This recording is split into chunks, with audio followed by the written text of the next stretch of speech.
Utiliser la psychologie inversée pour reconquérir son cœur. Bonjour à tous, j'espère que vous allez bien et on se retrouve ensemble pour une toute nouvelle vidéo sur ma chaîne YouTube Pouvoir de Séduction. Avant toute chose les amis, n'hésitez pas à vous abonner juste en dessous. Vous verrez qu'au quotidien, je vous partage de nombreux contenus vidéo afin que vous puissiez vous sentir mieux et épanoui surtout dans votre quotidien sentimental. C'est hyper important, c'est un domaine à ne pas négliger et je suis là tous les jours sur YouTube pour pouvoir vous donner un grand nombre d'informations et surtout mes conseils précieux que j'utilise au quotidien avec l'ensemble de mes coachés. Donc aujourd'hui, sujet important, la psychologie inversée. Je sais que c'est un sujet qui vous intéresse énormément. J'ai déjà fait de nombreux webinaires là-dessus et de live. Et aujourd'hui, je me suis dit qu'il fallait que je vous en fasse une vidéo un petit peu plus profonde et surtout vous expliquer pourquoi c'est un outil de psychologie qui va vraiment vous aider à reconquérir votre ex, mais ça peut aussi également être un outil pour votre séduction. D'accord? Mais là, je vais vraiment parler au sein de votre reconquête amoureuse. Parce que quand on est en reconquête amoureuse, ça veut dire que forcément, on a vécu quelque chose de très fort avec une personne et qu'à un moment donné, celle-ci a voulu y mettre fin, qu'on est dans un état émotionnel au plus bas, on a beaucoup d'ascenseurs émotionnels, on a beaucoup de stress, de peut-être un petit peu de haine, de tristesse par rapport à cette personne.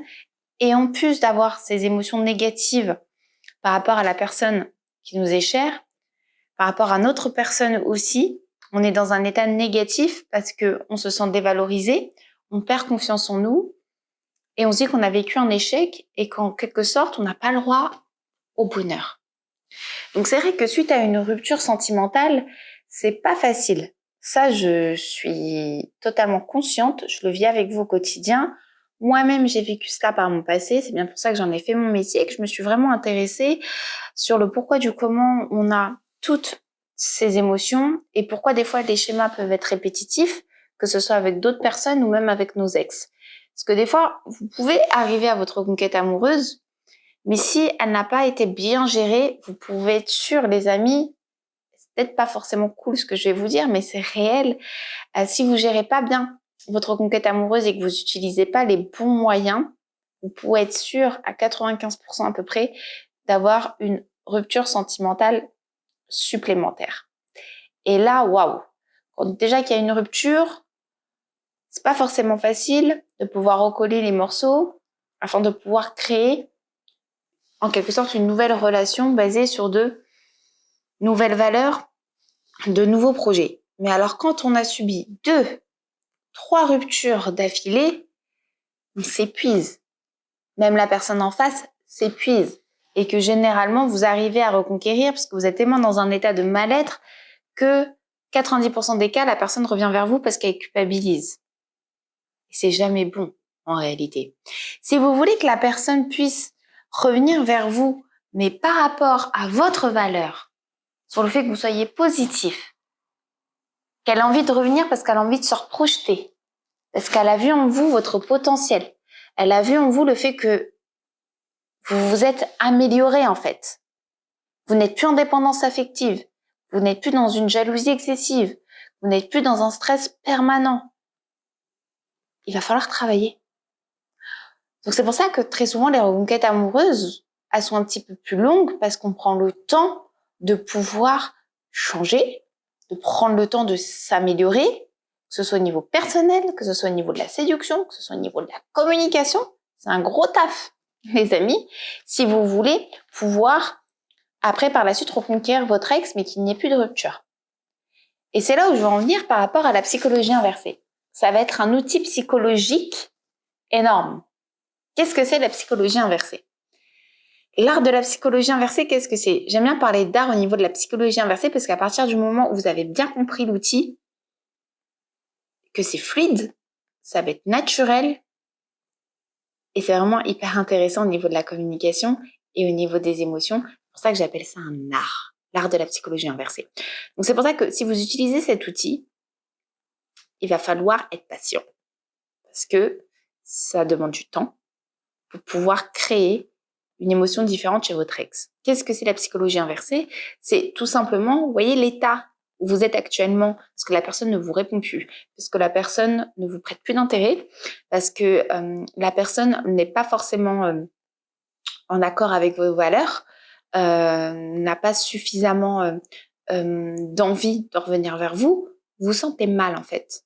Vous avez un manque, vous êtes en stress, vous n'avez qu'une envie, c'est de revenir vers elle, vous êtes en attente permanente. Et bien, la psychologie inversée, c'est de pouvoir inverser en quelque sorte ces émotions et que ces émotions-là puissent être chez votre ex pour que il ou elle puisse revenir vers vous. Bien évidemment, la psychologie inversée, et là je tiens à le préciser, n'est pas du tout un outil de manipulation perverse. On est OK avec ça? La psychologie inversée, comment l'appliquer? C'est très simple. Si là, à l'heure actuelle, vous n'êtes pas bien, vous êtes dépendant affectif, votre vie n'a pas forcément de stimulation, d'attraction, que vous ne sentez pas forcément en phase avec vous-même, que vous cherchez constamment comment faire pour vous améliorer, que vous avez les solutions mais que vous ne les mettez pas en application. Autrement dit, que vous procrastinez. Mais il va falloir arrêter. Il va falloir rompre ce schéma, il va falloir faire le contraire et se bouger, les amis, parce que c'est hyper important, se bouger et être vraiment volontaire pour pouvoir changer déjà votre vie d'une manière positive. À partir du moment où vous allez capter ça, il va y avoir du temps pour vous, c'est-à-dire moins de temps pour la personne. Donc déjà, ça va créer un manque, ça va créer un questionnement. Votre ex va se poser de nombreuses questions. Pourquoi vous revenez pas? Pourquoi vous lui êtes pas souhaité son anniversaire? Pourquoi quand elle vous a appelé, vous n'avez pas répondu? Ça, c'est hyper important. Donc là, vous commencez déjà à créer chez l'autre personne un questionnement. Deuxième chose, quand vous avez réussi déjà à vous accomplir personnellement, la psychologie inversée dans le cadre de la communication, c'est-à-dire que là, quand vous avez repris la communication avec votre ex, hyper important de bien gérer vos échanges. Un message est égal à une réponse. Savoir dire non quand votre ex souhaite vous revoir, c'est hyper important. D'ailleurs, il y a une vidéo qui va bientôt sortir sur savoir dire non. C'est la clé du succès dans la séduction, ça je vous le garantis aussi. Donc restez bien connectés auprès de ma chaîne. Si c'est pas encore le cas, n'hésitez pas à vous abonner comme je vous l'ai indiqué en tout début de vidéo. Mais c'est hyper important de savoir dire non. C'est hyper important de se faire respecter et c'est hyper important aussi de montrer à votre ex lors de vos échanges que votre priorité c'est vous. Mais sans forcément être dans le conflit en fait. Sans forcément être dans un rapport de force. Il faut que ça coule de source, il faut que ça soit dans le lâcher prise, il faut que ça soit dans le moment présent. Et c'est comme ça que vous allez pouvoir créer une psychologie inversée et que votre ex va vraiment se bouger à un moment donné pour dire « Waouh, je suis en train de regretter. Là, si je le laisse encore filer, encore 1 ou 2 jours, c'est pas possible. » Et là, vous avez réussi votre psychologie inversée, les amis. Et c'est un outil qu'il faut utiliser au quotidien.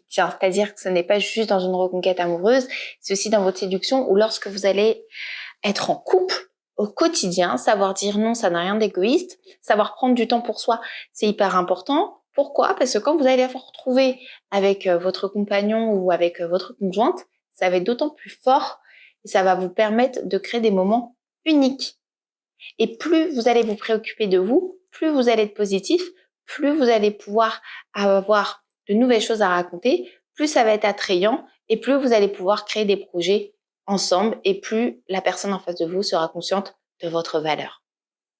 C'est comme ça que vous allez pouvoir gérer la psychologie inversée et ça au quotidien. Encore une fois, ce n'est pas un outil de manipulation. C'est juste un outil qui va vous permettre de recréer ce rapport d'équilibre, tout simplement.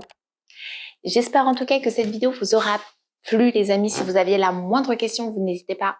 C'est juste en dessous que ça se passe. N'hésitez pas aussi à m'indiquer en commentaire si vous êtes ou pas dans cette situation. Je me ferai un plaisir de pouvoir vous répondre et vous aider.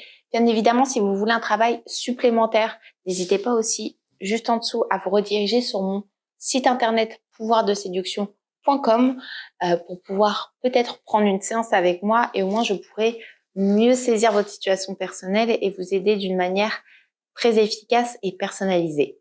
Il ne me reste plus qu'à vous souhaiter une super belle journée et je vous dis à très vite.